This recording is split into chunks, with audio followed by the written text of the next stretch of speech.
என் தஞ்சமே அனுதினம் ஓடி வந்தேன் ஐயாவும் பாதம் என் தஞ்சமே அனுதினம் ஓடி வந்தேன்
மனமகிழ்ச்சினாளுக்காய் நன்றி செலுத்துகிறோம். ஆண்டவரே துதிக்கிறோம் ஐயா. நன்றி பிதாவே சொல்கிறோம். வாழ்த்தி வணங்கி போற்றி ஆராதிக்கிறோம். ஆண்டவரே இந்த நாளில் கூட ஆண்டவரே வாப்பா பாடலுக்காய் துதிக்கிறோம். தேவனுடைய வார்த்தைக்காய் வருஷக்காய் சொல்கிறோம். பரிசுத்த ஆவியானவர் தாமே எல்லாவற்றையும் பொறுப்பெடுத்து ஆசீர்வதித்து வழிநடத்தி பெரிய காரியங்களை செய்யும்படியாய் ஜெபிக்கிறோம். அதைகள் எல்லாம் மாற்றும் ஆண்டவரே. பரிசுத்த ஆவியானவரின் ஆராதனையில் நீர் ஆளுகை செய்யும்படியாய் துதிக்கிறேன். ஆண்டவரே நீர் பிரசன்ன மகிமை அபிஷேக வல்லமைகளால் ஆண்டவரே நிறைந்திருக்க கிருபை செய்க. அற்புத அடையாளங்கள் அதிசயங்களை செய்த ஆண்டவரே பரிசுத்த ஆவியானவரின் ஆராதனை பொறுப்பெடுத்து ஆசீர்வதித்து துதிக்கவும் நாமத்தை மகிமைப்படுத்த வழி நடத்தும். இயேசுவின் நாமத்தில் ஜெபிக்கிறேன் பிதாவே. ஆமென்.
ஆமென் ஆமென் ஆமென் ஆமென். ஓ நன்றியோடு துதிக்கிறோம்ப்பா. நன்றி ஓ, சொல்லுங்க. ஸ்தோத்திரம், ஸ்தோத்திரம், ஸ்தோத்திரம். ஹல்லேலூயா. தேவனை ஆராதிக்கும்படியாக வந்தார். வெறுமனே நின்று அப்படியே பார்க்கிறீர்கள். ஓ சன்னராப்பா. தேவனுடைய சமூகத்துக்கு வந்திருக்கின்ற நம்ம ஆண்டவரை துதிக்க, நம்ம நேசிக்கிற ஆண்டவரை நாம நேசிக்கும் போது ஆண்டவர் அற்புதங்களை செய்யவும் வல்லவராக இருக்கிறாரு. நீ இடம் கொடுக்கும் போது தான் அற்புதம் நடக்கும். நீ இடம் கொடுத்து நீ ஆண்டவருக்கு என்று ஒப்பு கொடுக்கும் போது தான் அற்புதம் நடக்கும். நீ தாழ்மைப்படும் போது ஆண்டவருக்கு என்று நீ தாழ்மைப்படும் போது அற்புதம் நடக்கும். நீ எதுவுமே செய்யாம ஏதோ அப்படியே நின்றுகிட்டு வேடிக்கை பார்த்துட்டு ஏதோ பண்றாங்க அப்படின்னாக்கா ஆண்டவர் அற்புதங்களை செய்ய மாட்டார். நீ இடம் கொடுக்கும் போது ஒரு அடி நீ எடுத்து வச்சனாக அடுத்த அடி முன்ன தூக்கி அப்படியே அடுத்த இடத்துக்கு ஆண்டவர் கடத்தி போயினே இருப்பாரு. அப்படிப்பட்ட ஒரு ஆண்டவரை தான் நீ ஆராதிக்க வந்திருக்கிறேன். ஹல்லேலூயா. தேவனே ஆராதிக்கின்றோம், தெய்வமே ஆராதிக்கின்றோம். சொல்லுவா. தேவனே ஆராதிக்கின்றோம். என்னதுவா? தேவனே ஆராதிக்கின்றோம். அதிகாலையில் ஆராதிக்கின்றோம். ஓ சபரபதி பரபர.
கலியான செம்மறின் பாவங்களெல்லாம் சுமந்து தீர்த்தவரே. சொல்லுங்க மகளே எல்லாரும். பலியான நம்முடைய செம்மறின் பாவங்களெல்லாம் சுமந்து தீர்த்தவரே.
14ஆம் அதிகாரம் 18 வசனத்தை நாம் வாசிப்போம். யோவான் 14:18 வசனம். நான் உங்களை திக்கற்றவர்களாக என்ன செய்ய விடேன், உலகிலே வருவேன். அதுதான் ஆண்டவர் சொன்ன வாக்குத்தத்தம். நாம் பெருமை உண்டாகட்டும்.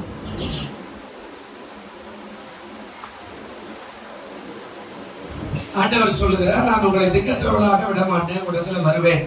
அதாவது தினந்தோறும் வருவேன். கொஞ்சம் வேதத்தை ஆராய்ந்து பார்த்தீங்கன்னா, தினந்தோறும் நான் உங்களுடைய சமூகத்துக்கு வருகிற ஒரு ஆண்டவர் என்று ஆண்டவர் சொல்றார். ஒரு நாள் மட்டும் இல்லை, ஏதோ ஒரு நாள் வந்து ஞாயிற்றுக்கிழமை அப்படி போயிடுவேன் அப்படியெல்லாம் கிடையாது.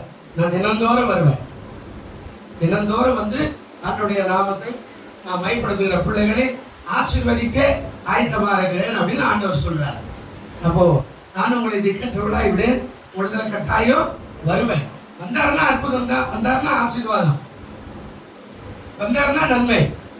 ஆனா அவர் வராத தூரம் இருந்தாருன்னா நமக்கு நஷ்டம். அவர் கிட்ட வந்துட்டாருன்னா நிச்சயமாக ஆசீர்வாதம் ஏராளமா நம்முடைய இல்லத்துக்கு வந்துவிடும். ஆனா நம்ம வர வைக்கிறதுக்கான வழியை நாம கண்டிப்பா செய்யணும்.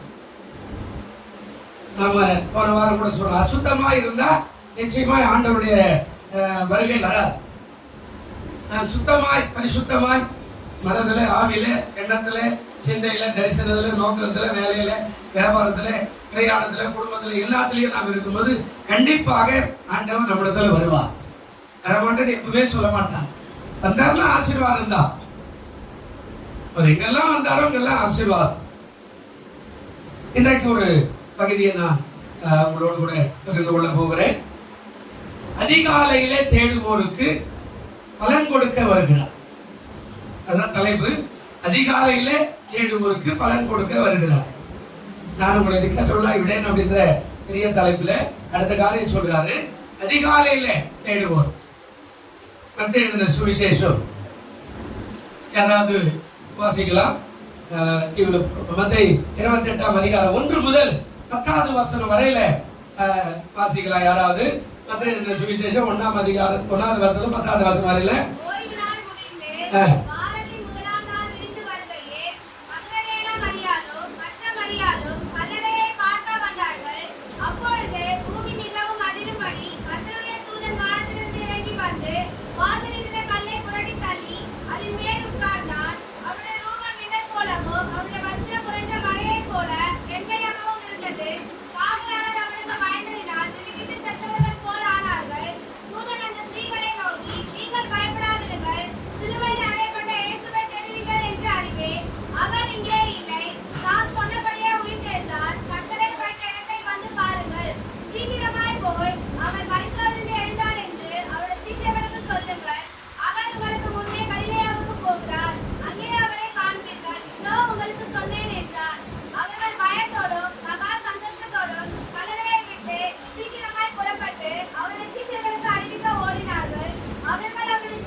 இதுல ஒரு 7 காரியம் ஆண்டவர் வச்சிருக்கிறார். இது நேரம் இருக்கும் நான் நினைக்கிறேன். இன்னைக்கு 9:10 ஆரம்பிச்சிட்டோம். ஆண்டவருடைய நாமத்துக்கு சோதரம். அதிகாலையில தேடுகிறவர்களுக்கு உதவி செய்ய ஆண்டவர் வல்லவரா இருக்கிறார். திக்கற்றவர்களாய் விட மாட்டேன், வருவேன், அதிகாலையில வருவேன். அதான் இங்க மத்தேயுல 28 நம்ம வாசிக்கிறோம். அங்கே ஒரு 2-3 சகோதரிகள் அதை செய்கிறார்கள். அதுக்கு முன்னாடி நீங்க ஏசாயா தீர்க்கதரிசன புஸ்தகம் 48ஆம் அதிகாரம் என்று நான் நினைக்கிறேன். அதுல ஒரு வார்த்தை இருக்கிறார். ஏசாயா தீர்க்கதரிசன புஸ்தகம் 58-48 அதாவது விடிவெள்ளி நட்சத்திரமாய் நான் இறங்கி வருவேன் என்று ஒரு வார்த்தை இருக்கிறார். அழகா சொல்றாரு பாருங்க. என்னங்க 58:8 வாசிங்க. அப்பொழுது விடியற்கால வெளுப்பை போல உன் வெளிச்சம் எழும்பி உன் சுகவாழ்வு சீக்கிரத்தில் துளித்து உன் நீதி உனக்கு முன்னாலே செல்லும். கர்த்தருடைய மகிமை உன்னை பின்னாலே என்ன செய்யும்? அதிகாலையில ஜெபிக்கிற ஆட்கள், அதாவது தேடுகிற காரியத்துல அதிகாலையில் எப்படி வராரா? விடிவெள்ளி, அதாவது விடியற்கால வெளுப்பை போட உன்னுடைய வெளிச்சம் என்ன செய்யுங்க? எழும்ப. ஆண்டவர் தேடுகிற பிள்ளைகளை அதிகாலையிலே வந்து சந்திக்க அவர் வல்லவரா இருக்கிறார். ஹல்லேலூயா. அதான் நம்ம தேடுறோமா, அதுதான் நமக்கு முக்கியமான ஒரு காரியம். நாம நிறைய பேர் தேடுறதே இல்லை. ஹல்லேலூயா.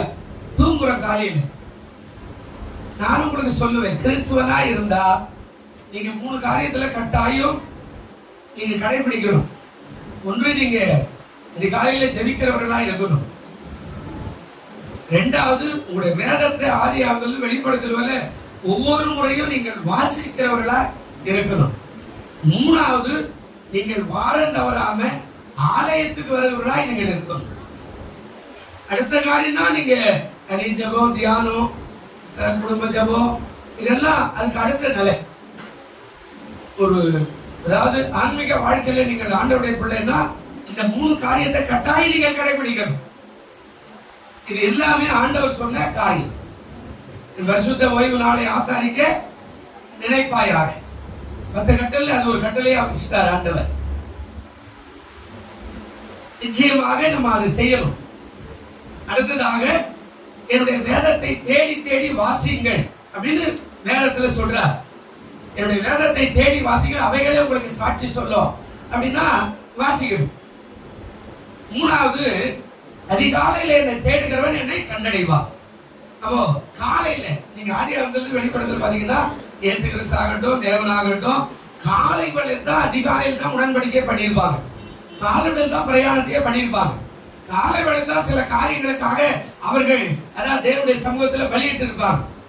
இந்த அதிகாலையே அவ்வளவு ஆணித்தரமா ஆண்டவர் வச்சிருப்பார். பிரியமா, நான் உங்களுக்கு சொல்லுகிறேன், நீங்க ஆன்மீக காரியத்தில் இருக்கிறீங்கன்னா, ஆண்டவருடைய பிள்ளைன்னா இதை 3 கட்டாயம் நீங்க கடைபிடித்தே ஆகணும். இது வெளியரங்கமா உலகத்துக்கு தெரிகிற காரியம். நீ வேதத்தை உன் கையில இருக்கிறது ஏதோ ஒரு குமுதல், குங்குமமா, ராணி, ஏதோ தினத்தந்தி பேப்பர், தினக்கரன் பேப்பர் அப்படி எல்லாம் மாதிரி எல்லாம் நீ வச்சிருக்க கூடாது. அது உனக்கான கட்டளையாய் கொடுக்கப்பட்ட ஒரு சட்ட புத்தகம், ஒரு ஆசீர்வாத புத்தகம், ஒரு அதாவது கிருபையை கொடுக்கிற ஒரு புத்தகம், ஒரு செழிப்பை கொண்டு வந்து கொடுக்கிற ஒரு புத்தகம். அதை நீ தினந்தோறும் தேடி தேடி வாசிக்கணும். நீங்க நிறைய பேரு உலகத்துல நடக்கிற சம்பவத்தையே தெரியாத போயிடலாம். இதை நீ வாசினா உலகத்துல ஏன் அது நடக்குதுன்னு தெளிவாவே தெரிஞ்சிடும். திசையில இருக்கிற அந்த பட்டணத்தார் வந்து அப்படியாக எப்படி ஆயிட்டாங்க அப்படின்னா, வேதத்துல ஞானிகளாய் மாறிட்டார்கள். தன்னுடைய வார்த்தை இப்படி இருக்கிறதா அப்படின்னு தேடி தேடி தேடி வாசி.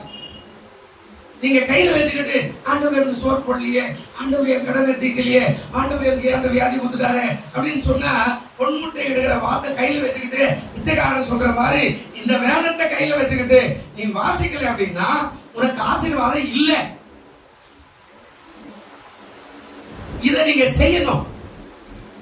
அடுத்து, அதிகாலையில தினந்தோறும் வேத பிரமாணத்தின்படி இஸ்ரவேலுக்கு பழைய ஏற்பாட்டிலே ஆண்டவர் சொல்லிட்டு போயிட்டா, இஸ்ரவேல் ஜனங்களே 40 வருஷம் வனாந்தரத்துக்கு கொண்டு போற இடத்துல கானானுக்கு போறதுக்கு முன்னாடி சொல்ற, அதிகாலையில போய் எழுப்பிக்கோ, வானத்தின் பனியோடு கூட உனக்கான மண்ணா அங்கே பெய்திருக்கும், அதை போய் நீ எடுத்து வந்து இடித்து ஜலித்து அப்பங்களாக சுட்டு நீ புசி அப்படின்னா டெய்லி போனா கிடைக்கும்.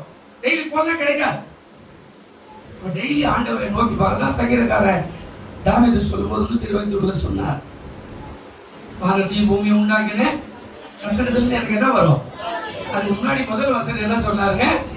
எனக்கு ஒத்தாசை வரும் பர்வதங்களுக்கு நேராக என் கண்களை நான் என்ன செய்யறேன்? மேலுக்கிற எஜமான நீ நோக்கி பார்க்கணும் டெய்லியும். நீ ஒரு நாளை நோக்கிட்டு சண்டே கூட நல்லா 8 மணி வரைக்கும் தூங்கிட்டு அப்புறமா வந்து சோதனா எதுவுமே நடக்காது. எல்லாமே கிரமமா இருக்கணும். ஒரு வாரம் வருவோம், 10 வாரம் எடுத்துக்கணும், சபைக்கே வர மாட்டோம். ஆமா, போன வாரம் வருவோம், இந்த வாரம் சிக்லீவ் போட்டுருவோம்.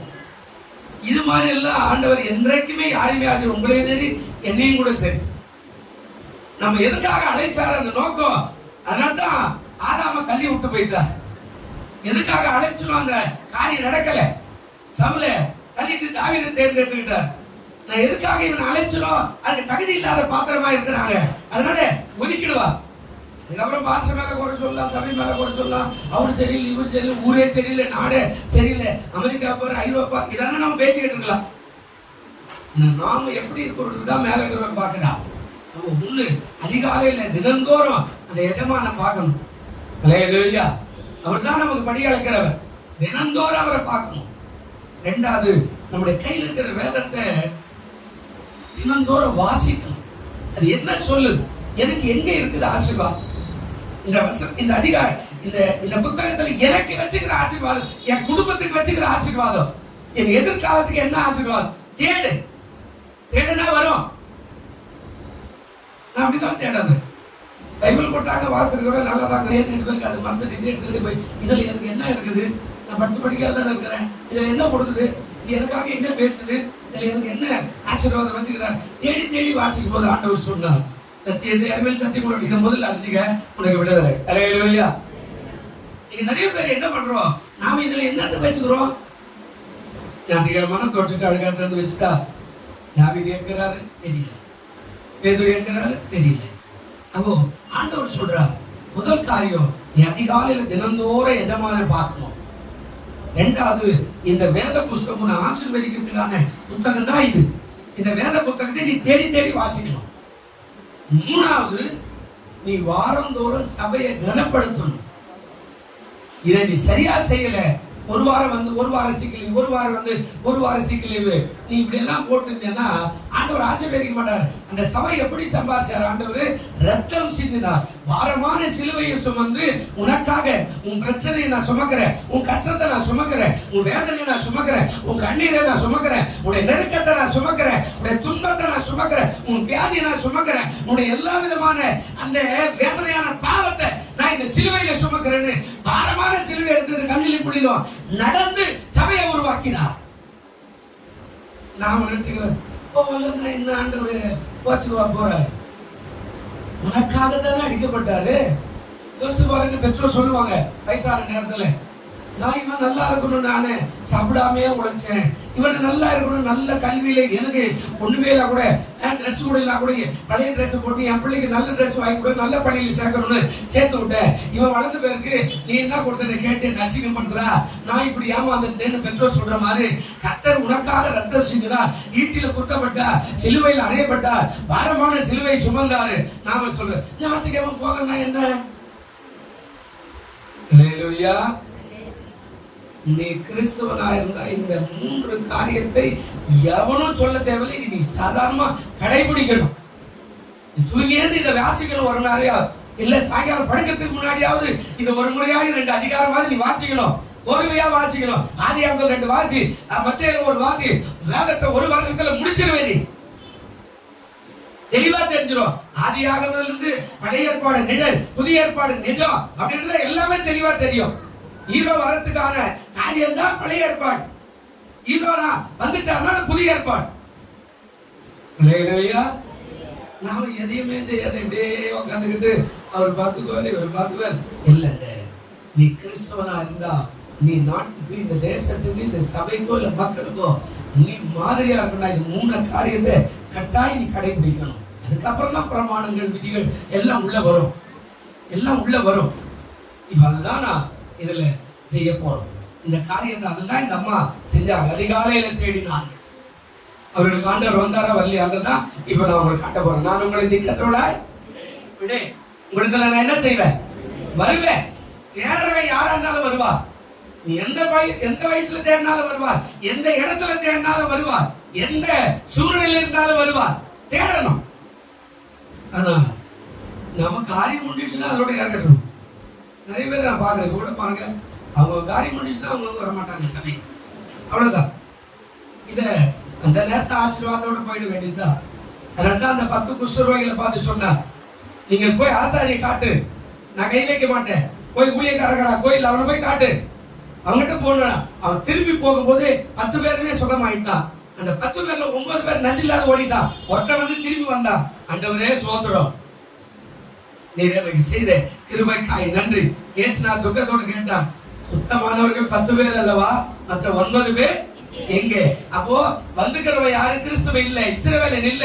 அவர் சொல்றார், இந்த அந்நியனே ஒழிய மற்ற யாருமே அந்த மகிமைப்படுத்த காணவுமே நம்ம சுகமாயிட்டா இயேசுநாதர் வேண்டாம்.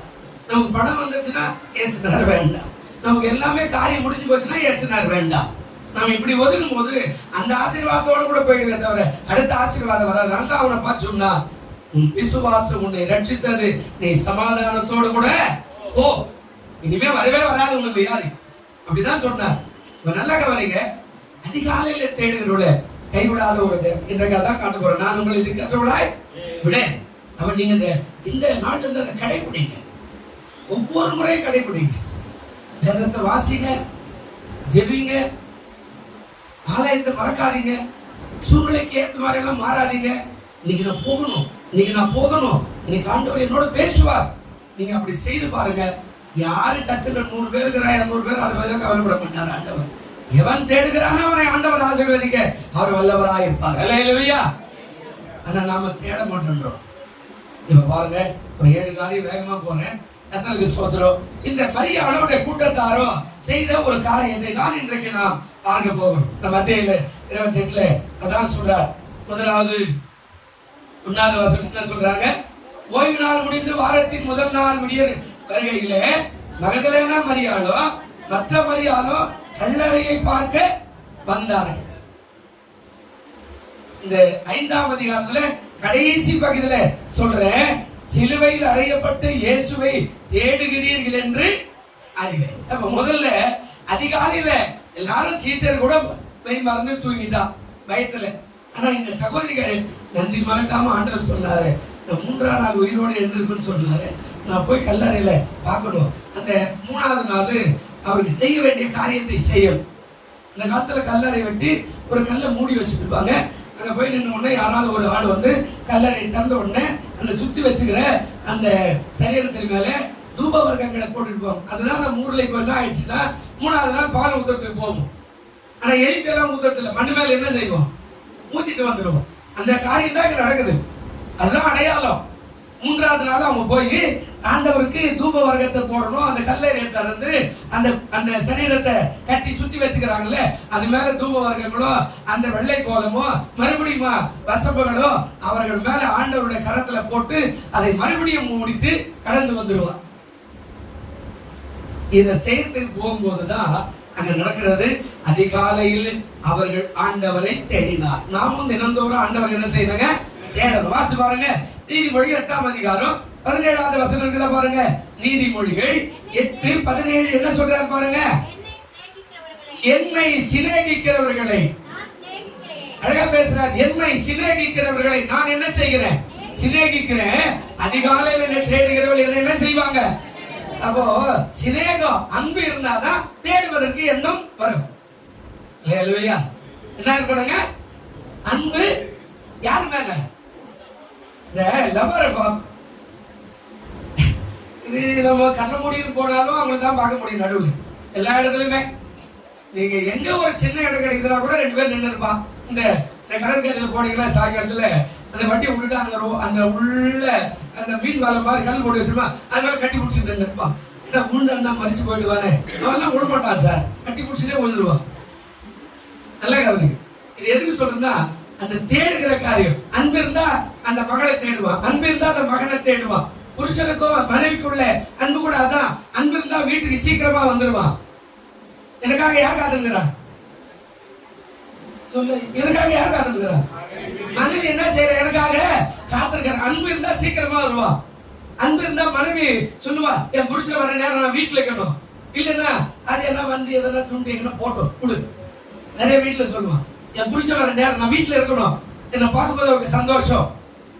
உங்களை பார்த்தா உங்க புருஷன் எப்படிங்கிறது இல்லை. ஆனா நீங்க எல்லாம் வீட்டை விட்டு பக்கத்து வீட்டுல நின்று இருப்பீங்க. புருஷன் வந்தாரா தேடுவார், எங்க எங்க எங்கடா அது எங்க போயிடுச்சுப்பா. ஆண்டவர் சொல்ற, அன்பு இருந்தா தேடுவான், அன்பு இருந்தா தேடி வருவான். 2 பேருக்கும் உள்ள ஒற்றுமை தான். அன்பு இருந்தா, இப்ப அன்பு இருந்தா அதிகாலையில தேடுவோம். ஹல்லேலூயா. அதிகாலை நேரம் தட்டி தட்டி எழுப்பி புது கிருபை தந்தேயா. கை தட்டு பார்க்கலாம். அதிகாலை நேரம் தட்டி தட்டி எழுப்பி புது கிருபை தந்தீரையா. ஆனந்த மழையில் நனைந்து நனைந்து நீளும் நன்றி சொல்ல வைத்தீரையா. ஆனந்த மழையில் நனைந்து நனைந்து நீளும் நன்றி சொல்ல வைத்தீரையா. சொல்லுங்க, நன்றி ராஜா, இயேசு ராஜா. நன்றி ராஜா, இயேசு ராஜா. நன்றி ராஜா, இயேசு ராஜா. நன்றி ராஜா, இயேசு ராஜா. அந்த அன்பு இருந்தா வேதத்தை ஒரு நாளும் வாசிக்கவே முடியாத நீ உட்கார மாட்டேன். அன்பு இருந்தா ஐயோ இன்னைக்கு ஆண்டவரை தேடாம போயிட்டு அன்னைக்கெல்லாம் தலையில அடிச்சு உட்காந்துருப்பேன். காலையில தூங்கிட்டப்பா, காலையில சோத்துறேன், நானு மறதி ஆயிட்டேனே, நான் ஜெபிக்கலையே அப்படின்னு அன்பு இருந்தா ஐயோ இந்த வாரம் நான் சர்ச்சைக்கு போகலையே, என்ன நடந்திருக்க, என்ன பேசிருப்பாரு, யார் வந்திருப்பா, என்ன சூழ்நிலை. அன்பு இருந்தா இங்க சொல்றா, என்னை சிநேகிக்கிறவர்களை நான் சிநேகிக்கிறேன், என்னை தேடுகிறவர்கள் என்ன செய்வார்கள்? எப்போ? அதிகாலையில. ஹல்லேலூயா. நீ ஆண்டவரை சிநேகிக்கணும். சிநேகம் இருந்தா நம்ம அவரை விட்டு பிரிய முடியாது. நீ எந்த வியாதி இருந்தா கூட பரவாயில்ல, நொண்டியா கூட நடந்து நடந்து வந்து உட்காந்துக்க, வயிற்று வலி, அது வலி, இது வலி, எனக்கு ஆஸ்துமா வலி, எனக்கு அப்படி வலி, எனக்கு சுகர் வலி, எனக்கு அது போயிடுச்சு, அதெல்லாம் ஒண்ணும் கவலையே பட மாட்டேன். எங்க அப்பா சமூகத்துல போய் உட்கார்ந்துட்டு வந்தா கர்த்தர் என்னை ஆசீர்வதிப்பா. ஹல்லேலூயா. அதுதான் அவசியமான ஒரு காரியம். என்னை சிநேகிக்கிறவர்களை நான் சிநேகிப்பேன். அப்ப அன்பு இருக்கணும். எப்படி ஒரு மனைவி மேல புருஷனுக்கு அன்பு, புருஷன் மேல மனைவிக்கு அன்பு, அதே போல இயேசு மேல நமக்கு அந்த அன்பு இருந்தா அதிகாலையில கட்டாயம் தேடுவோம். அதான் மகதலேனா மரியா சீஷர்கள் 12 பேர் பயந்து போய் தூக்கிட்டான். ஆனா இவங்க பிசாசு ஓட்டினாரு, 3 பேருக்கும் பேசினாரு. அதாங்க இந்த மரியாதை எல்லாம் பாத்தீங்கன்னா பிசாசு ஓட்டினது மரியாதை.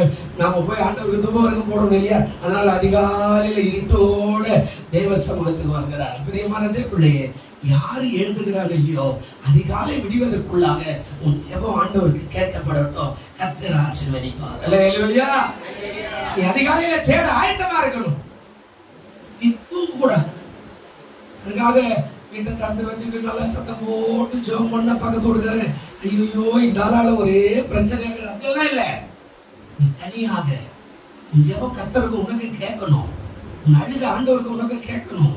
உன் துதி ஆண்டவருக்கு உனக்கு கேட்கணும். அதிகாலையில ஆண்டவரை நோக்கி முறையிடும் போது கர்த்தர் பாருங்க, அவர் இறங்கி வந்து ஒவ்வொரு நாளும் உனக்கு வழிகாட்டுகிறவராய் மாறிடுவார். ஹல்லேலூயா.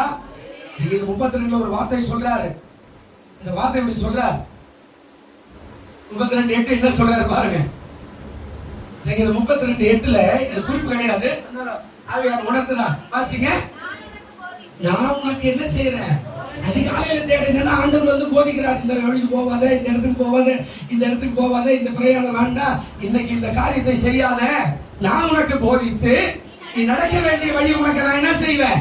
காட்டுவேன். நீ நடக்கிற வழி எதுவா இருக்கும், நீ யாரை சந்திக்கணும், யாரை சந்திக்க கூடாது, அந்த வழியை உனக்கு காட்டுவேன். உன் மேலும் கண்ணை வைத்த நான் என்ன செய்வேன்? உண்மையால ஆண்டவர் கண்ணை வச்சார்னா நீ போற இடமெல்லாம் அவர் கண்கள் உன் முன்னாடியே வரும். ஏன்னா வேற அப்படிதான் சொல்லுது, தேவனுடைய கண்கள் நீதிமான்கள் மேல அது என்ன செய்தா இரவும் பகலும் நோக்கமா இருக்கிறது. ஹல்லேலூயா. நீ சொல்ல மாட்டேன் ஆண்டவர் என்ன விட்டுட்டாருங்க, ஆண்டவருக்கு கண்ணுக்குதாங்க, ஆண்டவருக்கு மூக்குதாங்க, நான் என்னெல்லாம் பண்ணி பார்த்தேன், என்னன்னானே கண்டு, அப்படியெல்லாம் கிடையாது. அவருடைய கண்கள் உனக்கு முன்னும் பின்னுமா போய்கிட்டே இருக்கும். உனக்கு ஆலோசனை சொல்லுவார், நிக்காத. ஆண்டவர் சொல்றார், அதிகாலையில தேடுகிறவர்களே அவர் சொல்றார், நான் உங்களை திக்கற்றவளாய் விட, நீ தேடனா வருவார். 2வது பாருங்க, இந்த சகோதரிகளுக்கு ஆண்டவர் செய்த 2வது காரியம் மத்தேயு 28ஆம் அதிகாரம் 5வது வசனம் என்ன சொல்றாருங்க? ஸ்தூதன் அந்த ஸ்திரீகளை நோக்கி நீங்கள் என்ன செய்யாதீங்க. இப்ப 2வது இங்க என்ன நடக்குது அப்படின்னா, முன்னடையார். உலகத்துல சொல்லுவாங்க இல்லையா, யானை வரும் பின்னே.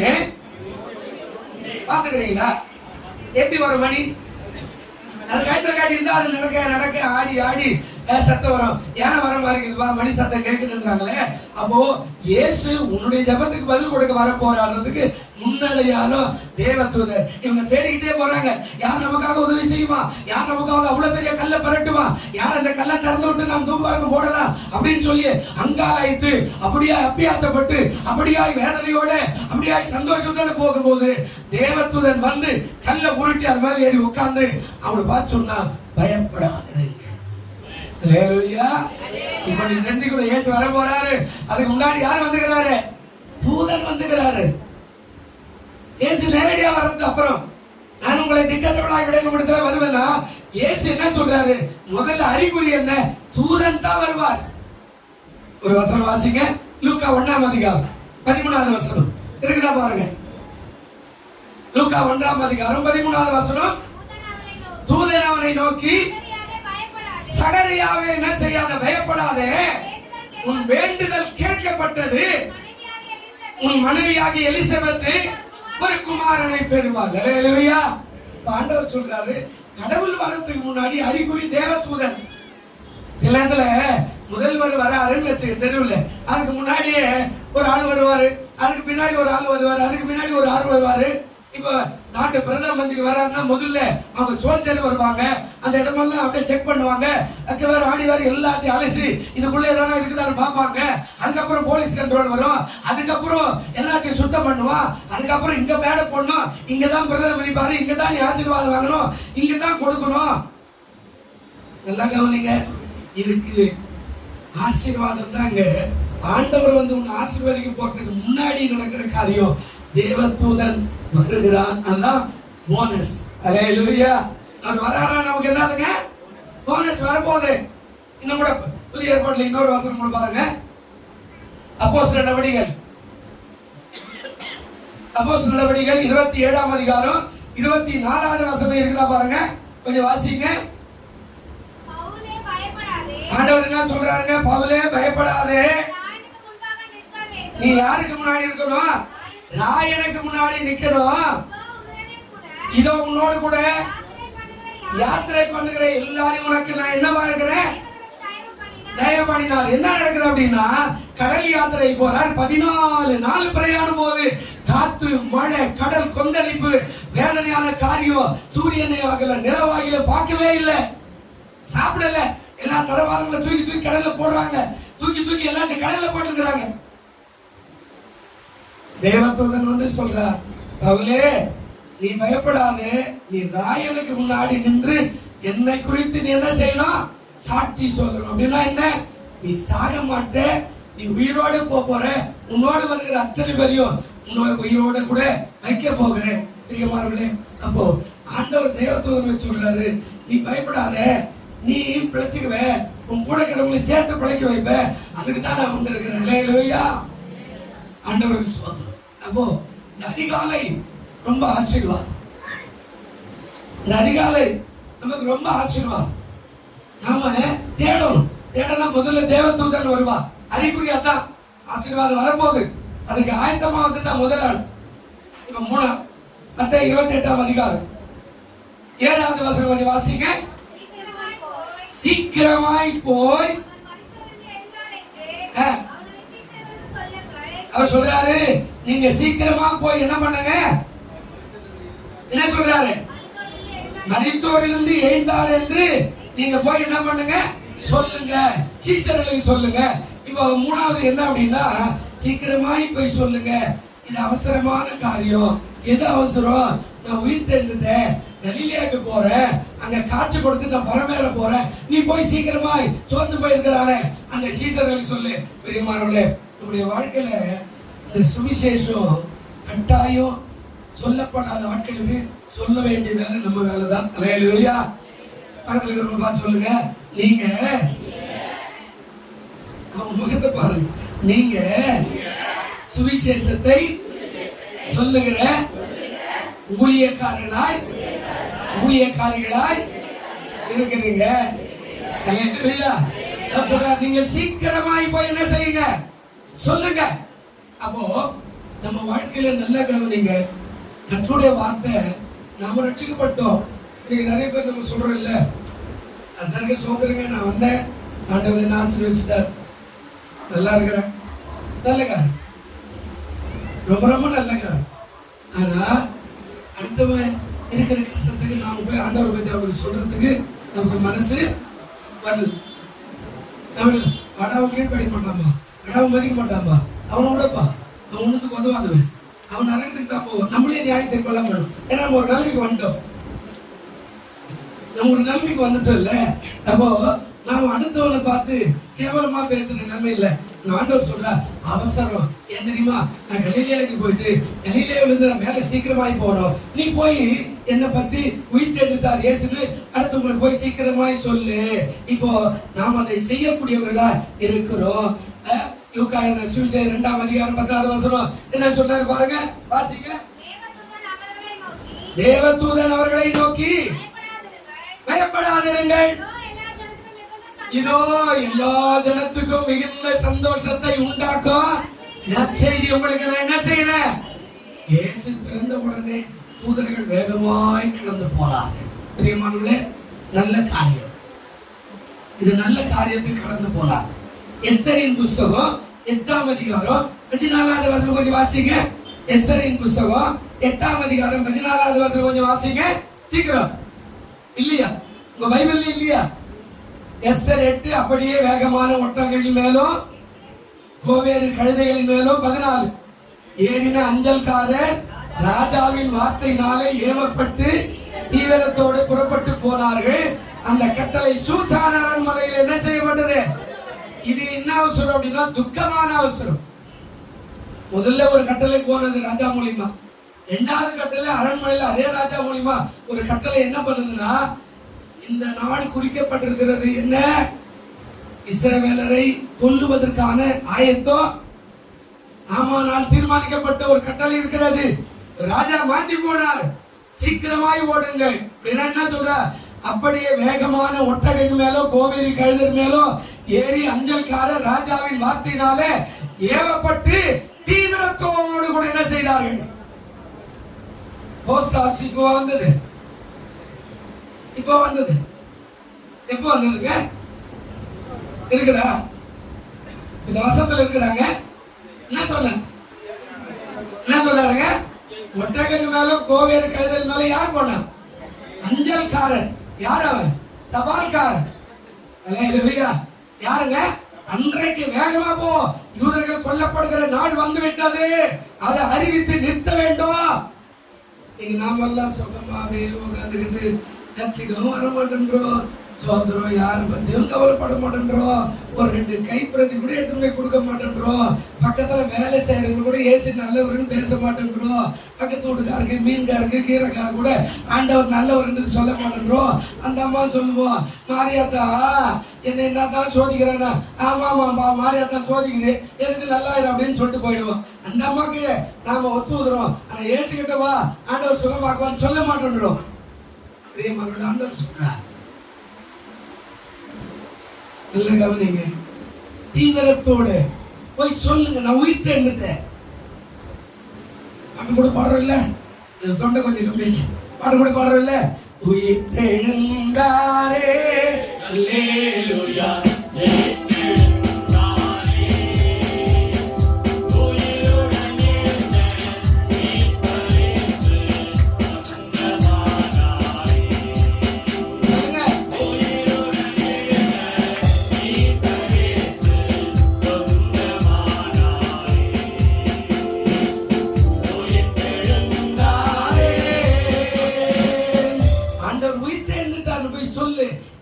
வாமா, நாளைக்கு டாக்டர் சொல்லிட்டாரு மரிக்கிறேன்னு சொல்லி இயேசுவை நம்புமா, கர்த்தர் உன்னை ஆசீர்வதிப்பாரு. அப்படிப்பட்ட வியாதி உள்ளவனுக்கு போய் ஆண்டவரை பத்தி சொல்லு. எனக்கு ஒரு அம்மா சொன்னாங்க, அதனாலதான் நான் சுகமா இருக்கேன். அவங்க ஒரே ஒரு வார்த்தை சொன்னாங்க, இத்தனை கடவுளை நம்பினேன், இத்தனை டாக்டரை நம்பினேன், இப்ப நான் சொல்றேன் இயேசுவை நம்பு, நீ நல்லா ஆயிடுவேன். எப்படிங்க சொல்றீங்க? சிலுவையில் உனக்கான ஆசீர்வாதம் வச்சுக்கிறார், அவ்வளவுதான் சொன்னாங்க.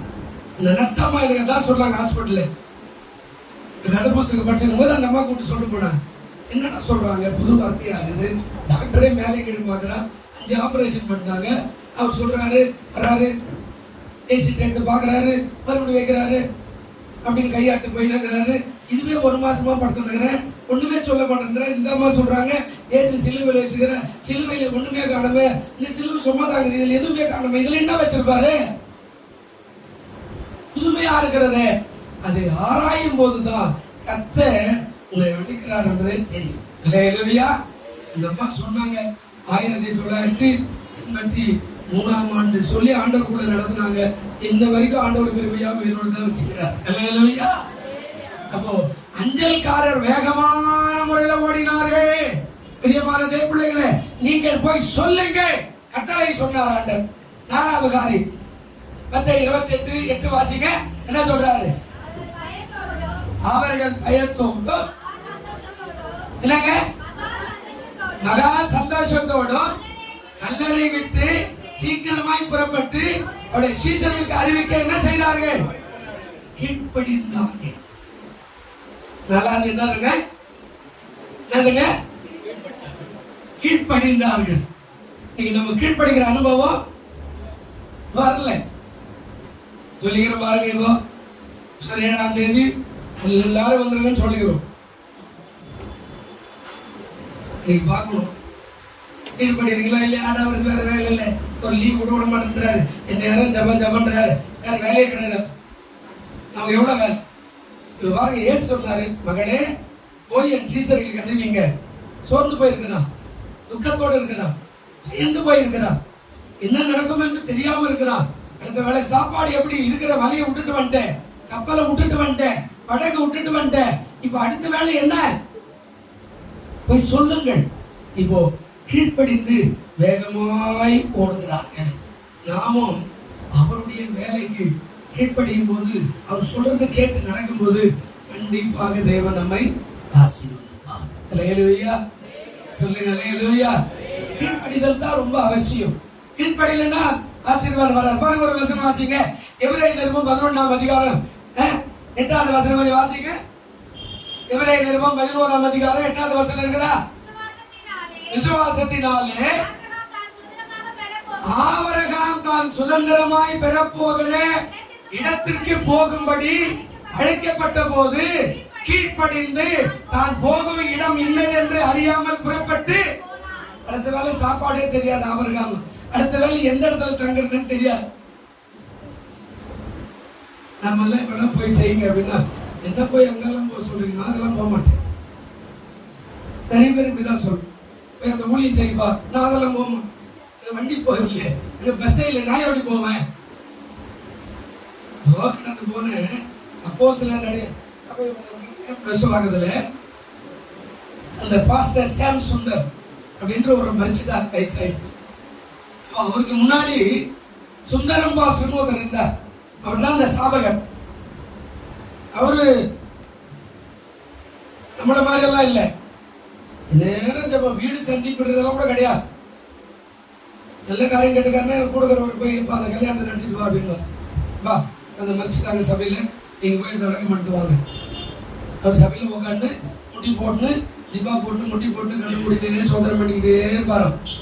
இந்த பரிசுத்தவன் நான் பார்க்கல, ஆனா அவர் இருக்கும்போது நான் சென்னைக்கு வந்துட்டேன், என்ன போய் பார்க்க வாய்ப்பு இல்லை. அப்படியே சோதனை பண்ணிக்கிட்டே இருப்பாராம். அப்ப கண்ணை திறந்து பார்த்து முன்னாடி இருக்கிற சீசர்களை பார்த்து சொல்லுவார், போயிட்டு இந்த ஏரியாவில் இந்த ஊழியத்தை செஞ்சுட்டு வாங்க அப்படின்னு சொன்னா மறுபடியும் கண்ணை முன்னு சோதனை பண்ணிக்கிட்டே இருப்பார். இவங்க போயிட்டு ஊழியத்தை செஞ்சுட்டு சில பேர் வீட்டுக்கு போயிடுவாங்க, சில பேர் வருவாங்க, சில பேர் வரமாட்டார். அதுல அந்த சாம் சுந்தர் அப்படின்ற ஒரு தேவதாசன் அவரு திரும்ப வருவார். வந்து எதற்கா உட்கார்ந்து இருப்பார். இவர் கண்ணு மூடிட்டு சோதனை பண்ணிருப்பார். எப்ப திறந்து பார்த்தா உட்கார்ந்து இருப்பார். என்னப்பா சுந்தர் போய் பார்த்துட்டியா? ஐயா பார்த்துட்டு வந்துட்டு ஐயா, என்ன சொன்னாங்க? இது மாதிரி சொன்னாங்க ஐயா. சரி, நீ வீட்டுக்கு போயிட்டு சாயங்காலம் வா. இவர் சொன்ன வேலைக்கு தான் போவார். இவர் மரணத்துக்கு அடுத்தபடியா 24 பேர் அந்த இடத்துல ஊழியக்காரர் இருந்தார். 24 பேர். இந்த 24 பேர் சீட்டு யாருக்கு வந்ததுன்னா இந்த சாம் சுந்தருக்கு தான் வந்து விழுந்தார். அல்லேலூயா. இது மாதிரி அவர் எதுவுமே அவர் சொன்னா கீழ்ப்படிவார். போய் திரும்பி வானா வருவார், வந்து உட்கார்ந்து இருப்பார். அவர் சொல்லும் போது தான் வீட்டுக்கே போவார்.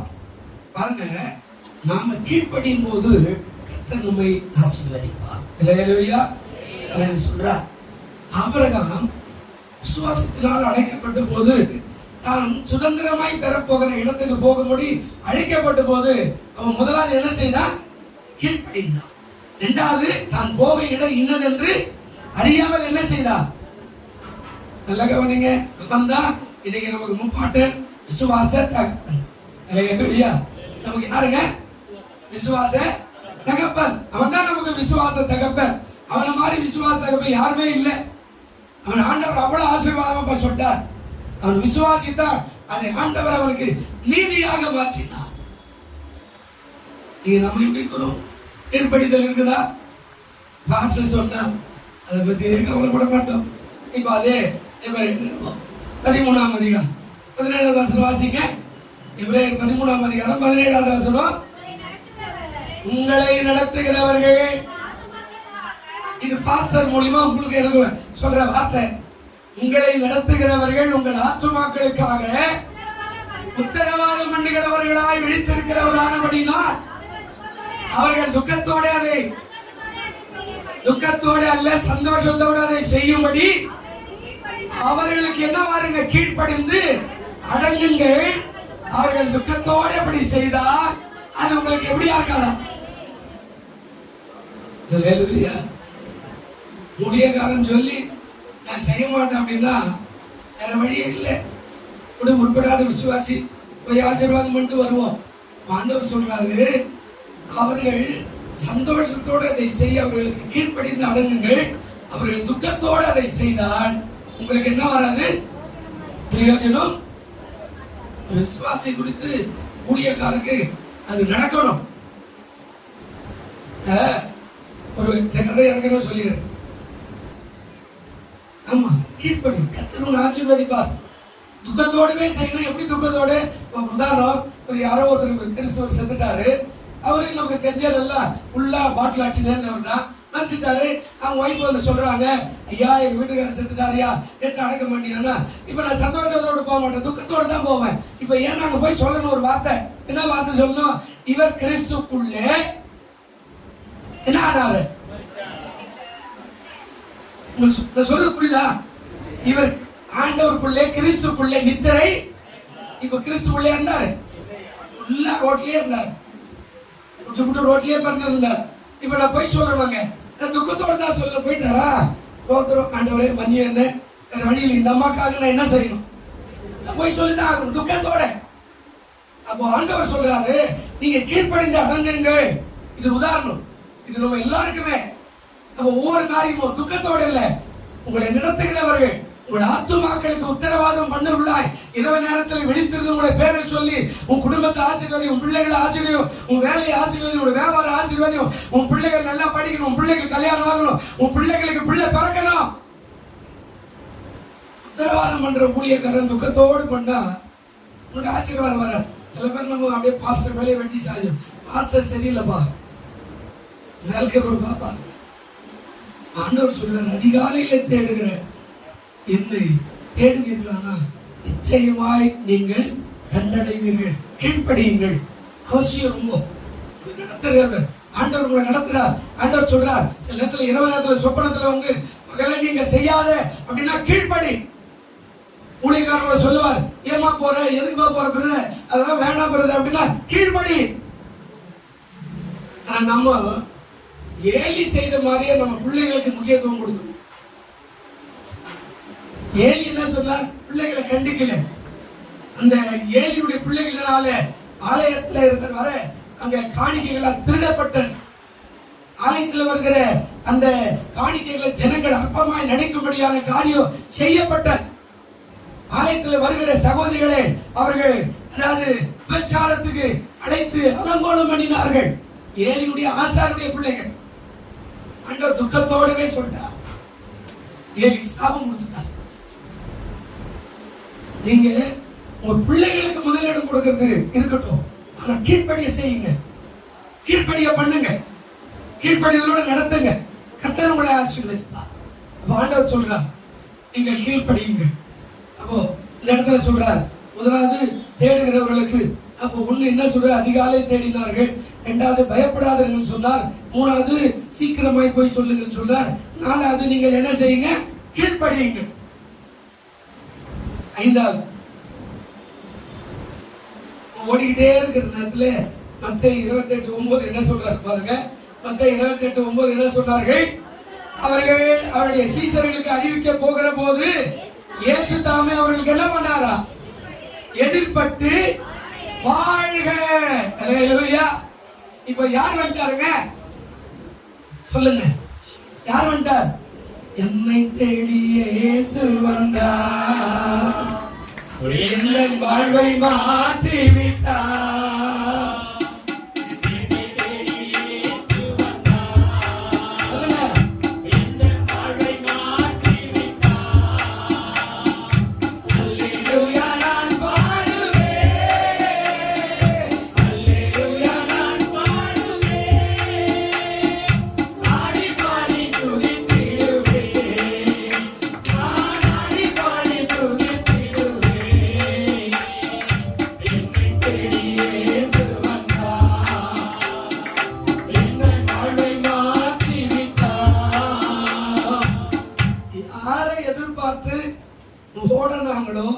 அந்த ஹீரோ நேரா வந்து ஆண்டவர் சொல்றாரு வாழ்க. அல்லேலூயா. சொல்றார், நீ வாழ்க மகளே, பிரியமானதே பிள்ளையே. ஐந்தாவது காரியம் சொல்றாரு, இயேசு எதிர்பட்டார் நம்மையும் சந்திக்க ஆண்டவர் தினந்தோறும் வருவார். நீ தேடிக்கிட்டே இரு, நீ ஜெபித்துக்கிட்டே இரு, நீ வேதம் வாசிக்கிட்டே இரு, நீ ஆலயத்துக்கு வந்து போய்கிட்டே இரு. ஒரு காலம் வரும்போது கர்த்தர் உன்னை தேடி வர ஆட்களை அனுப்புவாரு, உன் தேவையை சந்திக்க அனுப்புவாரு. உன்னுடைய காரியங்கள் ஜெயமாய் மாறும், உன்னுடைய வேதனைகள் தீரும், கண்ணீர் தீரும், கவலைகள் மாறும். அந்த ஆட்கள் உன்னை தேடி வருவார்கள். அல்லேலூயா. நீ நினைக்கிற வரமாட்டார் வருவான் இல்ல, நீங்க சீக்கிரமாய் கீழ்ப்படிந்து ஓடுறாங்க சொல்றதுக்கு ஓடும்போது சொல்றார் வாழ்க. அல்லேலூயா. என்ன சொல்றாருங்க? வாழ்க. இயேசு வந்துட்டார். இயேசு என்ன செய்தாருங்க? வந்துட்டார். வாசிங்க யோவான் 19ஆம் அதிகாரம் 5வது வசனம் இருக்குதா பாருங்க. யோவான் 19:5 வசனம் என்ன சொல்றாரு பாருங்க. யோவான் 19:5 இயேசு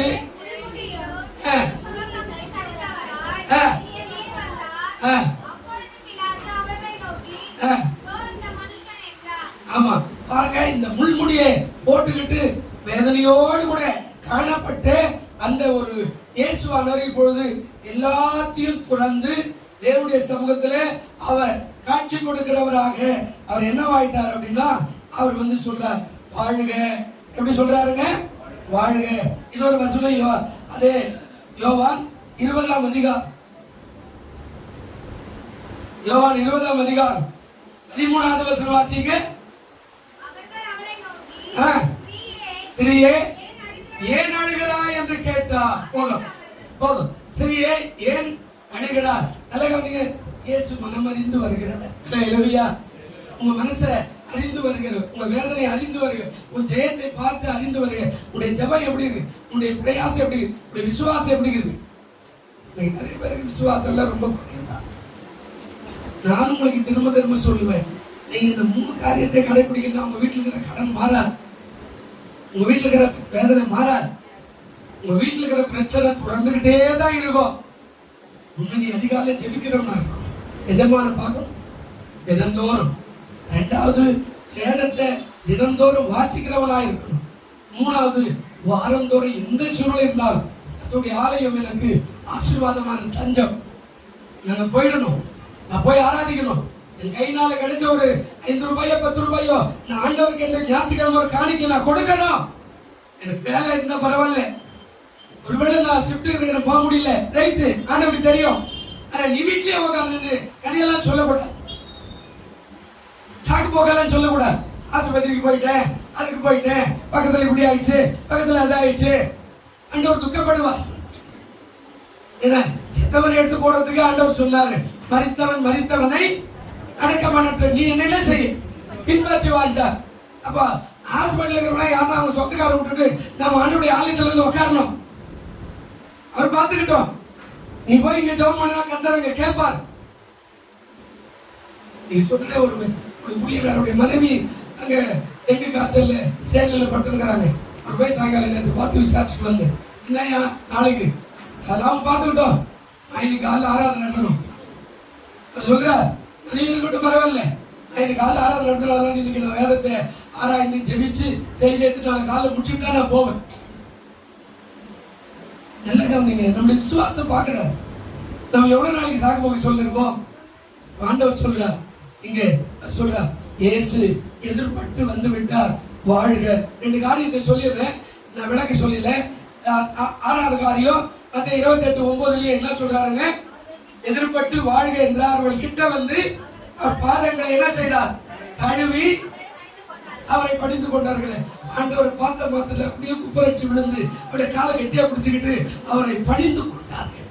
நீங்க நாம ஆலயத்துக்கு வந்தா கூட பார்க்கிறோம், பாட்டு பாடுவோம், முடிவாகிறோம், ஆராதிப்போம், முடிவாகிறோம், முட்டி போடுவோம், வேலை பார்க்கிறோம், அப்பதான் பிரசங்கம் பண்ணுவோம், அவனை தடி பிடிக்க ஓடுவோம், போன எடுத்துக்கிறோம், அடிக்கடி போறோம். தேவன் அதை விட்டுருங்க. அதை பாருங்க, பார்த்த உடனே இயேசுவை பணிந்தார்கள். நாம் ஆராதிக்கிறவர்களா இருக்கணும். 95:6 என்ன சொல்லுது பாருங்க, விளக்கல. இந்த வசனத்தோட முடிச்சார், ஏன்னா 10 மணி ஆயிடுச்சு. சங்கீதம் 95 6வது வசனம், நம்மை உண்டாக்கின கர்த்தருக்கு முன்பாக நாம் பணிந்து குனிந்து முழங்கால் படியிட கடவோம் வாருங்கள். ஆராதனைக்கு வந்தீங்கன்னா முழங்கால் படிட்டு ஆராதிக்கணும். முட்டி வலியெல்லாம் போயிடும். முட்டி வலிக்குது அப்படின்னு லேட்டா வராதிங்க. நான் உங்களுக்கு சொல்லித்தரேன். எதுவுமே முழுமையான ஆசீர்வாதத்தை பெற்றுக்கொள்ளுங்க. 5 நிமிஷம் 10 நிமிஷம் லைட் பரவாயில்ல, 1/2 மணி நேரம் கூட பரவாயில்ல, ரொம்ப லேட்டா வராதிங்க. தேவனுடைய சமூகத்துல அன்பு கூறுகளா இருங்க. ஆண்டவர் சொல்றார், நாம் நம்மை உண்டாக்கின கர்த்தருக்கு முன்பாக எப்படி இருக்கணுமா? பணிந்து குனிந்து, அதான் ஆராதிக்கிறது, தொழுது கொள்ளுகிற. தொழுது கொள்ளுதல் வொர்ஷிப் என்று ஆங்கிலத்தில் சொல்லப்படுகிற தொழுது கொள்ளுகிற. அப்ப நம்ம உண்டாக்கின அவரை ஆராதிக்கிறதுக்கு ஞாயிற்றுக்கிழமை ஒதுக்கி வைங்க, நேரத்தை ஒதுக்குங்க. முன்னாடியே வந்து நல்லா பாடும்போது கை தட்டி பாடுங்க. ஒருவேளை வேலை இருந்து லேட்டா வந்தா பரவாயில்ல, ஆனா முழுமையா அனுபவிக்கணும். சீக்கிரமா வீட்டுல இருக்கிறோம். 7வது காரியம் பாருங்க, 8:28-10 என்ன சொன்னாருங்க? 28:10 என்ன சொல்றாரு? அப்போது இயேசு அவர்களை நோக்கி பயப்படாதீர்கள். பாருங்க, முடிச்சது. இப்போ மறுபடியும் தேவதூதன் சொல்ல வார்த்தையே சொன்னாரு. என்ன சொன்னாருங்க? பயப்படாதீர்கள். பெரியவர்களே, அர்த்தம் என்ன? முன்னாடி யானை வரும் பின்னே மணி ஓசை வரும் முன்னே. அப்போ யானை வரும்போது மணி ஓசை வருதுன்னா இயேசு வருகிறா, இயேசு வருகிறா, உனக்கு படியளக்க வருகிறா, உனக்கு உதவி செய்ய வருகிறா, உனக்கு ஒத்தாசை பண்ண வருகிறா, உன் கண்ணீரை துடைக்க வருகிறா, உன் கவலையை மாற்ற வருகிறா, உன் நிந்தையை மாற்ற வருகிறா, உன் வியாதியை மாற்ற வருகிறா. ஆயத்தமாறு மகளே, ஆயத்தமா இருக்கிற மகனே. அதுக்கு முன்னாடி வந்தா.